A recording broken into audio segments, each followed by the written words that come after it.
కీర్తనల గ్రంథం 1. కీర్తన గ్రంథం 1 మన అందరికీ తెలిసిందే. కానీ దానిలోంచి కొన్ని భాగాలు దేవుడు మనతో మాట్లాడింది. కీర్తన గ్రంథం 1వ అధ్యాయం. కీర్తన గ్రంథము 1వ అధ్యాయము 1, 2 వచనాలు అందరం కలిసి చదువుకుందాం. కీర్తన గ్రంథం 1వ అధ్యాయము 1, 2 వచనాలు. దుష్టుల ఆలోచన చొప్పున నడవక, పాపుల మార్గమున నిలువక, అపహాసకులు కూర్చుని చోటను కూర్చుండగా, యెహోవా ధర్మశాస్త్రముయందు ఆనందించుచు దివారాత్రము దానిని ధ్యానించేవాడు ధన్యులు. ఇక్కడ బైబిల్ సెలవిస్తుంది, పరిశుద్ధ గ్రంథంలోని వాక్యం సెలవిస్తుంది, దుష్టుల ఆలోచన చొప్పున నడవక.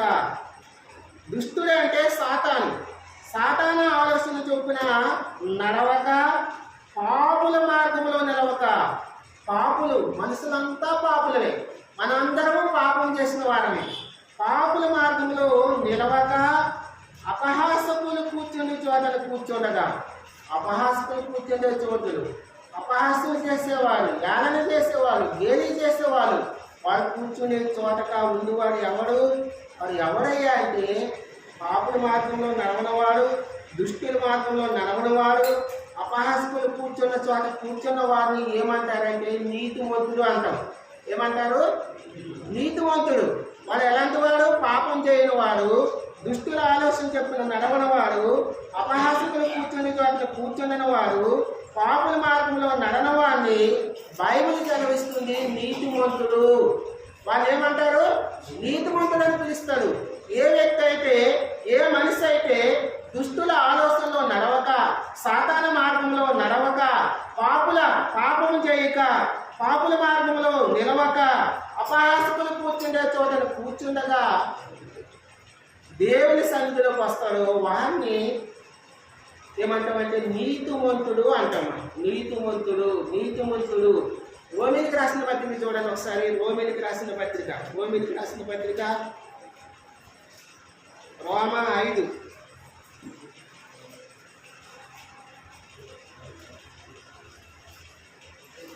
రోమా 5, 8, 9 చదువుకుందాం. అయితే దేవుడు మన ఎడల తన ప్రేమను వెల్లడిపరుచున్నాడు. ఎట్లనగా మనమెక్కను పాపులమై ఉండగానే క్రీస్తు మన కొరకు చనిపోయాను. కాబట్టి ఆయన రక్తం వల్ల ఇప్పుడు నీతిమంతులుగా తీర్చబడి మరింత నిత్యంగా ఆయన ద్వారా ఉగ్రత నుంచి రక్షింపబడుతున్నాం.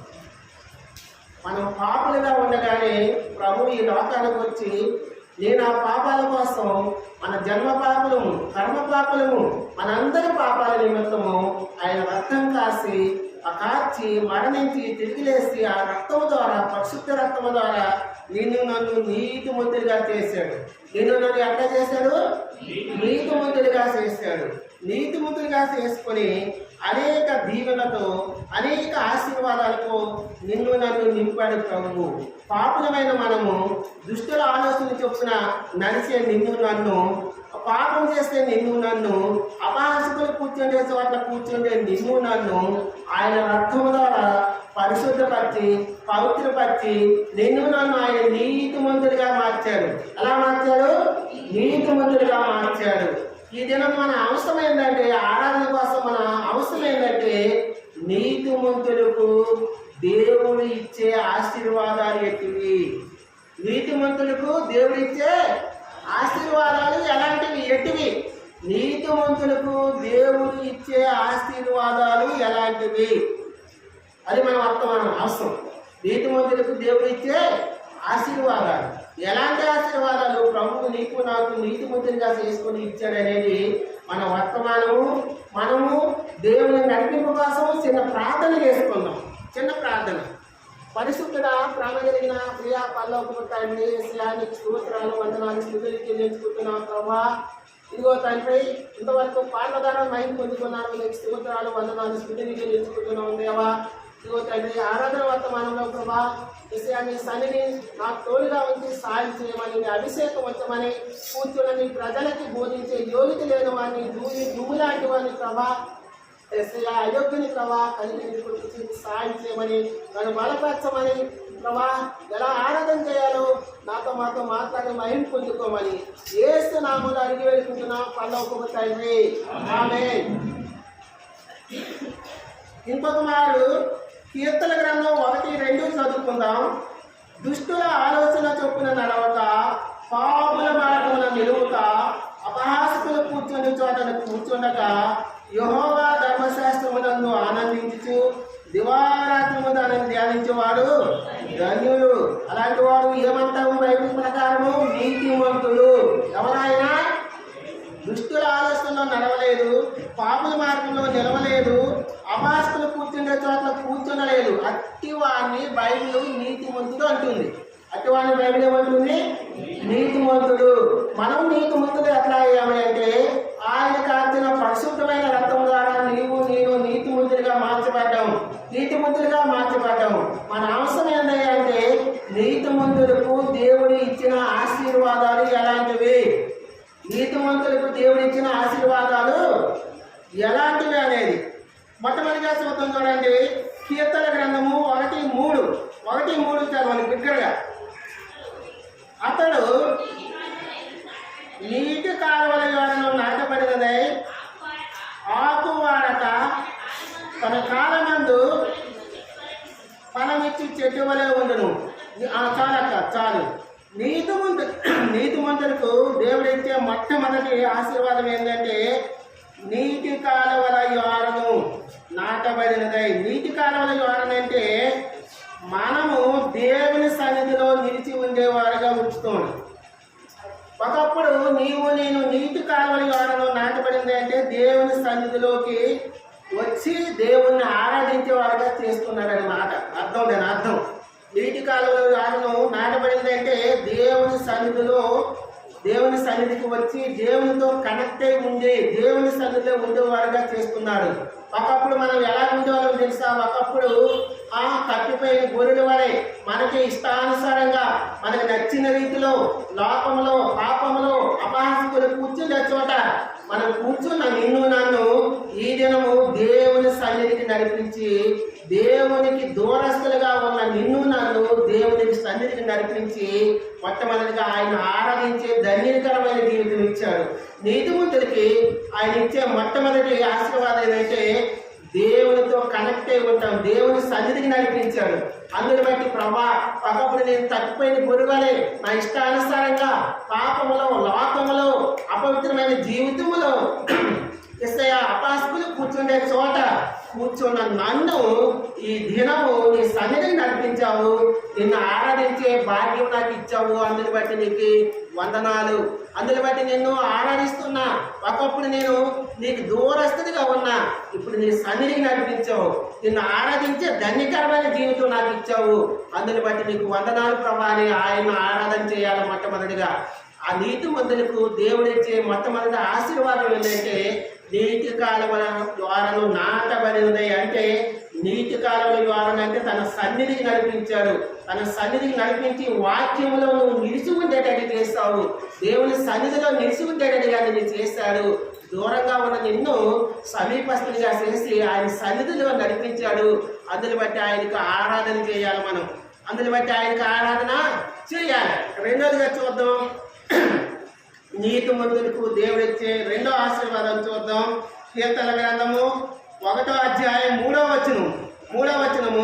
అతడు నీటి కాలువల యోరను నాటబడినదై ఆకు వాడక తన కాలమందు ఫలమెచ్చి చెట్టు వలె నుండును. రెండోదిగా నీతిమంతులకు దేవుడిచ్చే ఆశీర్వాదం ఏంటంటే ఆకు వాడక. వాడిపోయిన జీవితం ఒకప్పుడు ఉండేది, ఆత్మీయ జీవితంలో సల్లారిపోయే జీవితం ఉండేది. ఇప్పుడు దేవుడు నీకు నాకు ఆత్మీయ జీవితంలో వాడిపోకుండా ఆత్మీయంగా ఉంచాడు. ఆత్మీయ జీవితంలో ఎండిపోయిన స్థితిలో ఉంచి ఎండిపారిపోయిన స్థితిలో ఉన్న నిన్ను నన్ను ప్రభా నా ఆత్మీయ జీవితాన్ని బలపరిచావు, వాడిపోకుండా చేస్తావు. వాడిపోయే నన్ను ప్రభా, ఎండిపోయే నా ఆత్మీయ జీవితం, ప్రార్థనా జీవితం లేక, ఆరాధన జీవితం లేక, నీ సన్నిధికి దూరం అయిపోయి నీకు దూరస్తుడిగా ఉండి ఎండిపోయిన స్థితిలో ఉన్న నన్ను ప్రభా, ఈ దినము వాడకుండా ప్రభా, ఎండిపోకుండా ప్రభా, నా ఆత్మీయ జీవితాన్ని కట్టావు, నా ఆరాధన జీవితాన్ని, నా క్రైస్తవ జీవితాన్ని, నా యాత్రా జీవితాన్ని నువ్వు స్థిరపరచావు ప్రభా. అందుని బట్టి నేను ఆరాధన చేసుకున్నా అని ఆరాధన చేయాలి. మొట్టమొదటిగా నీతిమంతులకు ప్రభువు ఇచ్చే ఆశీర్వాదాలు ఎలాంటివంటే, దేవుని సన్నిధి నడిపించాడు. దేవునికి దూరంగా ఉన్న నిన్ను నన్ను, దేవుని సన్నిధిగా దూరంగా ఉన్న నిన్ను నన్ను పాపంలో, అపవిత్రంలో, అపహాస్యులు కూర్చుండే చోట, దుష్టుల ఆలోచనలో ఉన్న నిన్ను నన్ను ఆయన సన్నిధికి నడిపించి ఆరాధించే ధన్యకరమైన ఆశీర్వాదం ఇచ్చాడు. అందుని బట్టి ఆరాధన చేయాలి. రెండవదిగా ఎండిపోయిన ఆత్మీయ జీవితం, చచ్చిపోయే స్థితిలో ఉన్న నిన్ను నన్ను ఆయన ఆత్మీయ జీవితంలో స్థిరపరిచాడు. ఆయన వాడిపోకుండా చేశాడు. వాడబారిన జీవితం ఇచ్చావు. అందుని బట్టి నీకు ఆరాధిస్తున్నాను ప్రభా అని మనసారా ఆరాధన చేయాలి. మూడవది చూద్దాం. కీర్తన గ్రంథము 1వ అధ్యాయము 3వ వచనం. అతడు నీటి కాలముల జ్వాలను వాడబడినదై, నాటబడినదై, ఆకు వాడక తన కాలమందు ఫలమిచ్చి చెట్టు వలె ఉండును. కాలమందు ఫలమిచ్చి చెట్టు వలె ఉండును. మూడవదిగా, మొట్టమొదటిగా నీతిమంతులకు దేవుడిచ్చే ఆశీర్వాదాలు ఎలాంటిది?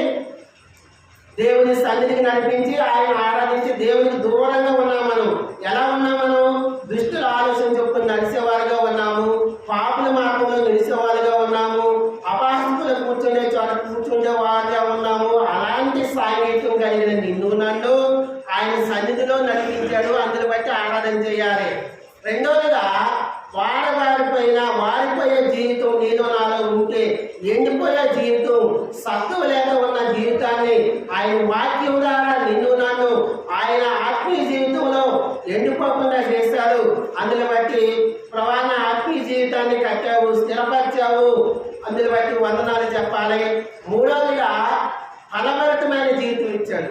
ఒకప్పుడు మనలో ఆత్మీయ ఫలాలు లేవు, ఆత్మీయ ఫలాలు లేని జీవితం, మనలో ఫలభరితమైన జీవితం ఇచ్చావు ప్రభా. ఒకప్పుడు నేను ఎలా ఆరాధించాలో నాకు తెలియదు ప్రభా. ఒకప్పుడు నన్ను ఎలా నేను ప్రార్థన చేయాలో, ఎలా నేను గణపరచాలో ఆత్మ ఫలాలు నాలో లేవు. ప్రేమ, సంతోషము, సమాధానము, దీర్ఘశాంతము ఇవి నాలో ఏవి లేవు ప్రభా. ఆ ఫలాలంతా అభివృద్ధి చెందేటట్టు చేసినావు. ఆ ఫలాలు ఫలించే జీవితం నాకు ఇచ్చావు. అందుని బట్టి నీకు వందనాలు ప్రభా. దేవా, ఆత్మ ఫలాలు లేక, ఫలించే జీవితం లేక, ఆత్మీయ జీవితం లేక, ఆరాధన చేసే జీవితం లేక ఉన్న నన్ను ఈ దినము ఫలించేవాడుగా, ఈ దినము ఈ సన్నిధిలో ఫలభరితమైన జీవితం, ఈ దినము నా ఆత్మీయ జీవితంలో ఫలభరితమైన జీవితం ఇచ్చావు ప్రభా. అందుని బట్టి నేను ఆరాధన చేస్తున్నా అని ఆరాధన చేయాలి. ఇస్సాకు జీవితంలో చూడండి. ఇస్సాకు ఆదికాండం 26, ఆదికాండం 26లో చూడండి. ఆదికాండం 26:12 చదవండి, గట్టిగా చదవండి చదివేటోళ్ళు. ఆదికాండం 12:26, సారీ 26:12, ఆదికాండం 26:12 గట్టిగా చదవండి. ఇస్సాకు ఆ దేశమందు ఉన్నవాడై విత్తనం వేసి ఆ సంవత్సరము 100 ఫలం ఎవరైనా పొందారా అంటే ఎవరు పొందారు? ఇస్సాకు. అబ్రహాము కుమారుడైన ఇస్సాకు 100 ఫలాన్ని పొందాడు. ప్రేమ దేవుని బిడ్డలారా, నేను ఆ జీవితంలో ఫలభరితమైన జీవితం ఒకప్పుడు లేదు. ఇప్పుడు నన్ను ఫలింపు చేస్తున్నావు ప్రభా. నా ఆత్మీయ జీవితంలో, నా భౌతికమైన జీవితంలో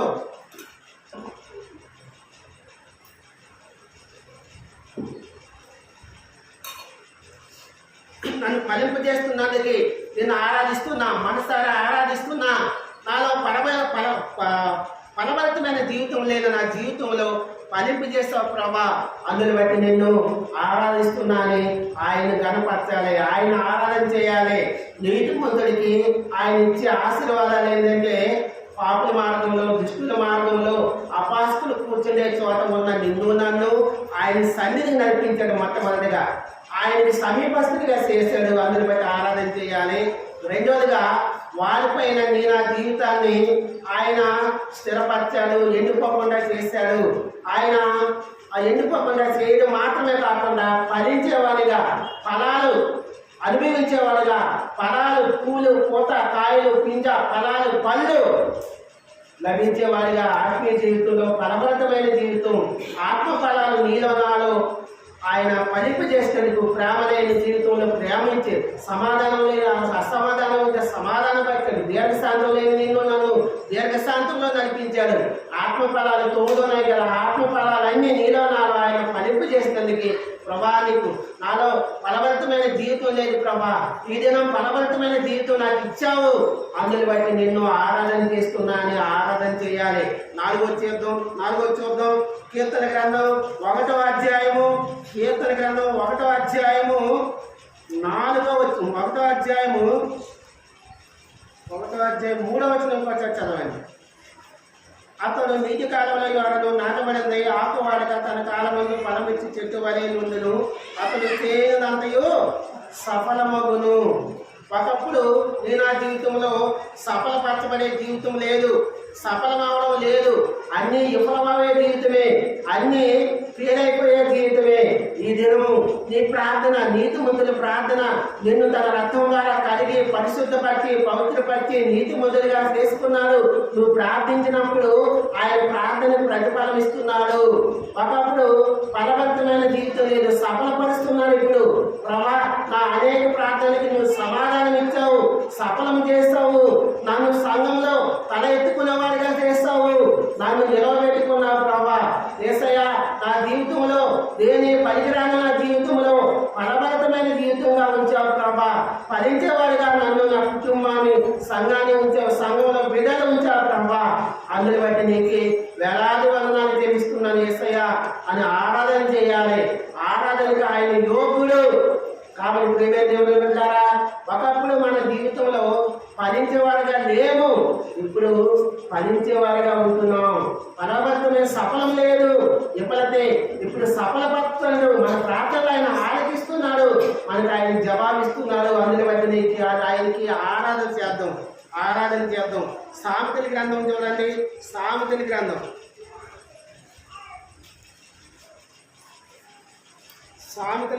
11వ అధ్యాయం. సామెతల గ్రంథం 11వ అధ్యాయము 8వ వచనం. నీతిమంతుడు బాధ నుండి తప్పింపబడును. నీతిమంతుడికి దేవుడిచ్చే 5వ ఆశీర్వాదం ఏంటంటే, మొట్టమొదటి ఆశీర్వాదం ఏంటి? దేవుని సన్నిధికి దూరంగా ఉన్నా అంటే మనం ఎలా ఉన్నాము? దుష్టుల ఆలోచన చెప్పులు ఉన్నాము, పాపుల మార్గంలో ఉన్నాము, అపహాస్యులు కూర్చుండే చోట ఉన్న నిన్ను నన్ను, దేవునితో సహవాసం లేని నిన్ను నన్ను ఆయన సన్నిధికి నడిపించి ఆయనతో సహవాసం చేసే జీవితం ఇచ్చాడు. అందుని బట్టి వందనాలు చెప్పాలి.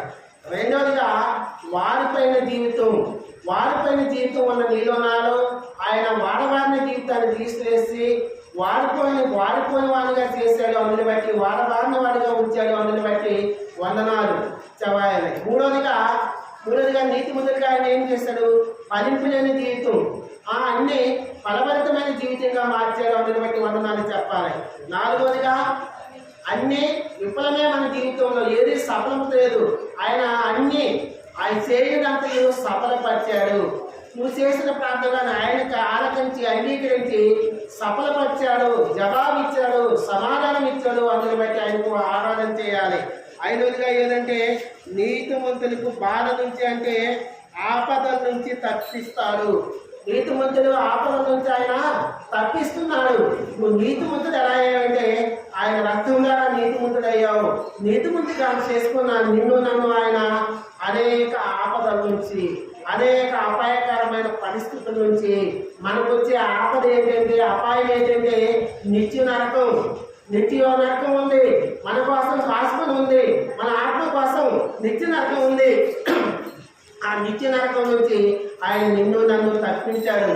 ఆపద నుంచి, అపాయకరమైన పరిస్థితి నుంచి నీ ఆత్మ నా ఆత్మ అదే పాపంలో అదే అపాసకులతో సాహిత్యం చేస్తూ మనం జీవిస్తే, పాపంలో జీవిస్తే, దుష్టులతో ఆలోచనలో జీవిస్తే, మనం మరణిస్తే ఒక దినం తీర్పు దినం ఉంది.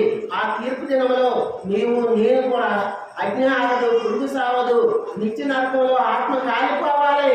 ఆ బాధాకరమైన పరిస్థితుల నుంచి, ఆ ఆపద నుంచి తప్పించాడు. నీతి మంతుడికి ఆయన ఆపదలోంచి తప్పిస్తాడు. అందుని బట్టి ప్రభా నీతి మంతుని కాని ప్రభా నన్ను నీ రక్తం ద్వారా నీతి మంతుడిగా చేసుకొని ఆ ఉగ్రత నుంచి ప్రభా, ఆ నిత్య నరకం నుంచి నా ఆత్మను, ఆ బాధ నుంచి, ఆ అపాయకర పరిస్థితి నుంచి నన్ను తప్పించావు ప్రభా. అందుని బట్టి నేను ఆరాధన చేస్తున్నా అని ఆయనకు ఆరాధన చేయాలి. ఐదోదిగా ఆపద నుంచి తప్పించబడతాడు. అది దేవుడిచ్చే ఆశీర్వాదం. ఐదోది ఏంటంటే అపాయకరమైన పరిస్థితుల నుంచి, ఆ నిత్య నరకం నుంచి ఆయన తప్పించినందుకు ప్రభా నేను వందనాలను ఆరాధన చేయాలి. ఆరోగ్యంగా చూద్దాం సామెతల గ్రంథము 12వ అధ్యాయము, సామెతల గ్రంథం 12వ అధ్యాయము 26వ వచనం చూద్దాం. 12:26 నీతిమంతుడు తన పొరుగు వారికి దారి చూపును. నిన్ను నన్ను ఆయన నీతిమంతుడిగా చేసి దారి చూపే మార్గం, పొరుగు వారికి దారి చూపే. ఒకప్పుడు నా జీవితము మనం ఏ దారిలో పోతున్నామో తెలియదు, మనం తప్పిపోయిన గొర్రె ఎలా పోతుందో తెలియదు. అలా ఉన్నప్పుడు యేసు ప్రభు ఈ లోకానికి వచ్చి నేను ఆ పాపాల కోసము, అపరాధాల కోసము ఆయన మరణించి ఆయన జీవ మార్గంలో నేనే మార్గము, నేనే జీవము, నేనే సత్యము అన్నాడు. ఆ జీవ మార్గము, ఆ సత్య మార్గము, ఆ నీతి మార్గము, ఆ పరలోక మార్గాన్ని నీకు నాకు ఆయన ఇచ్చాడు. ఆయన పొరుగు వారికి దారి చూపించడం ఎలాగో, ఈ పొరుగు వారు దారి తప్పిపోతే ఇప్పుడు అది సరైన మార్గం కాదు, అది నీతి మార్గం కాదు, అది యథార్థమైన మార్గం కాదు. ఇదిగో దేవుని మార్గం ఇది, ప్రభువు చూపించిన మార్గం ఇది. ఈ మార్గంలో నువ్వు నడిస్తే నువ్వు పరలోక రాజ్యంలో ఉంటావని నీకు పొరుగు వారికి దారి చూపేవారిగా. ఒకప్పుడు పొరుగు వారికి కాదు, మనకే దారి తెలియదు. మనం ఏ మార్గంలో నడుస్తున్నాము, మనం మూల మార్గంలో నడుస్తున్నాము, రాతి మార్గంలో నడుస్తున్నాము, ఎలాంటి మార్గంలో నడుస్తున్నామో తెలియని స్థితిలో ఉన్న నిన్ను నన్ను ఈ దినము ప్రభువు పొరుగు వారికి, నీతిమంతుడు తన పొరుగు వారికి దారి చూపే విధంగా నిన్ను నన్ను మంచి మార్గంలో నడిపించావు ప్రభా. ఒకప్పుడు చెట్ట మార్గంలో, ముళ్ళ మార్గంలో, ఇరుకైన ముళ్ళ మార్గంలో ప్రభా, విశాల మార్గంలో నడుస్తున్న నా జీవితాన్ని నీ నీతి మార్గంలో, నీ రాజమార్గంలో నన్ను నడిపిస్తున్నావు ప్రభా. ఆ పరలోక రాజ్య మార్గంలో నన్ను నడిపిస్తున్నావు దేవా. పొరుగు వారికి దారి చూపని స్థితిలో ఉన్న నన్ను పొరుగు వారికి దారి చూపించే ఏ మార్గం శాపమో, ఏ మార్గం దేవుని మార్గమో ఈ దినం తెలియజేస్తావయ్యా. అందుని బట్టి నీకు వందనాలు తెలుస్తాం ప్రభా అని ఆయన ఆరాధన చేయాలి. నీతి మంతులకు దేవుడిచ్చే ఆశీర్వాదాలు మొట్టమొదటిగా దేవుని సన్నిధిలో నడిపించి ఆయన ఆరాధించే ధన్యకరమైన జయంతో నీకు ఇచ్చాడు. అందుని బట్టి ఆరాధన చేయాలి. రెండోదిగా వాడిపోతున్న నీ జీవితాన్ని, చల్లారిపోతున్న నీ జీవితాన్ని ఆయన వాడిపోకుండా చేస్తాడు. అందుని బట్టి ఆరాధన చేయాలి.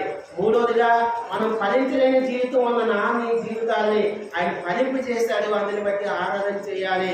నాలుగోదిగా అన్నిట్లో విఫలమైపోతున్న నిన్ను నన్ను ఈరోజు సాతాను పని విజయాన్ని ఇచ్చాడు, సఫలం చేస్తాడు. నేను ఆ ప్రార్థన ఆయన సఫలం చేస్తాడు.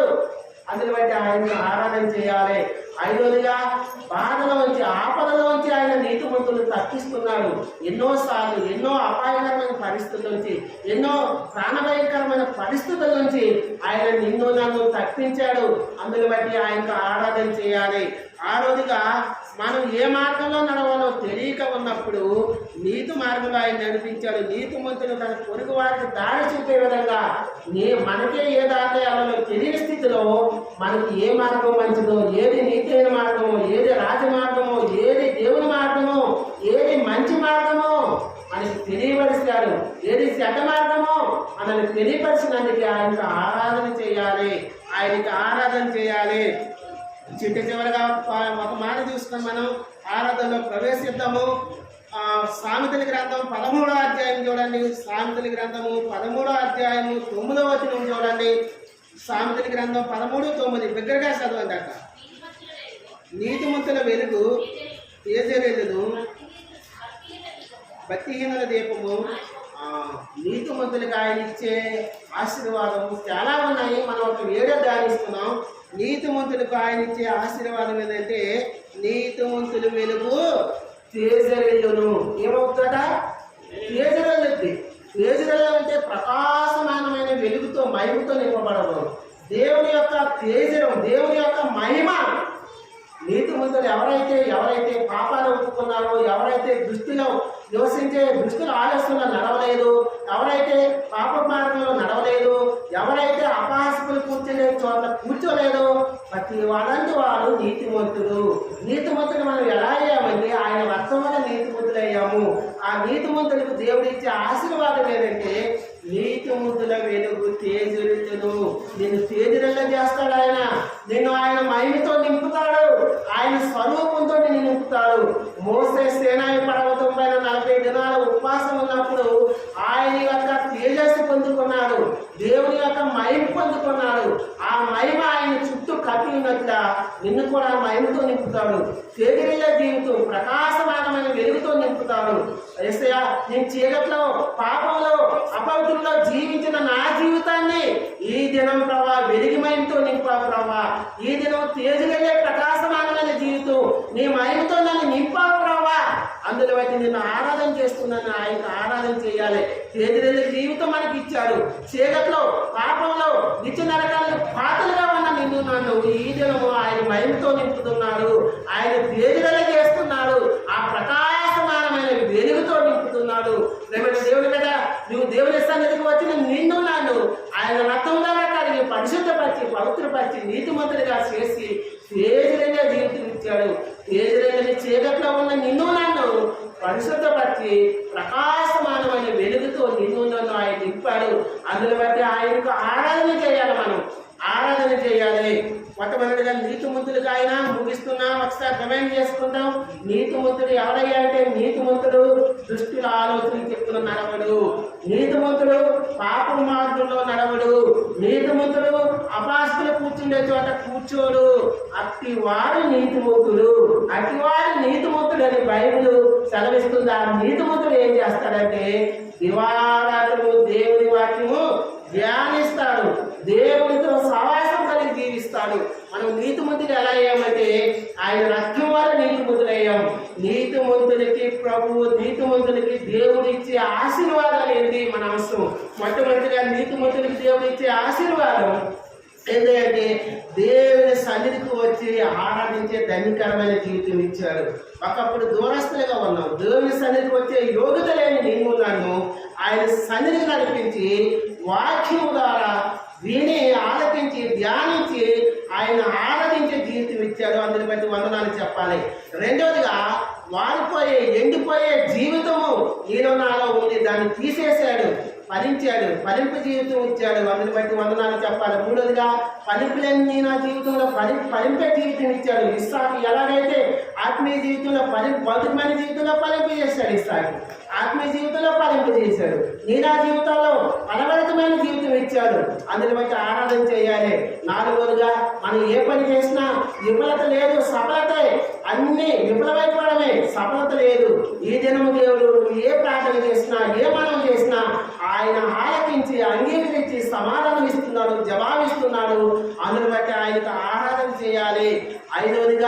ఐదవదిగా ఆపద నుంచి తప్పించాడు, ఆ నిత్య నరకం నుంచి తప్పించాడు నిన్ను నన్ను. అందుని బట్టి ఆరాధన చేయాలి. ఆరోదిగా, పొరుగు వారికి దారి చేయకపోతే నీతిమంతుడు పొరుగు వారికి దారి చూపును. మనం ఏది మంచి మార్గము, ఏది శ్రద్ధ మార్గమో తెలుసుకోజేశాడు. దేవుని మార్గంలో మనల్ని నడిపించాడు. అందుని బట్టి ఆయనకి ఆరాధన చేయాలి. ఏడవదిగా, చీకట్లో ప్రకాశమానమైన వెలుగు నీలో మనలో లేని స్థితిలో నిన్ను నన్ను ఆయన తేజరిల్ల చేశాడు. ఆయన మహిమతో నింపాడు. ప్రభానికి వందనాలని ఆయనకు ఆరాధన చేయాలి. దేవుడి కొద్ది మాటలు దీవించును గాక. ఆరాధనలో ప్రవేశిద్దాం. ఒక పాట పాడుకుందాం.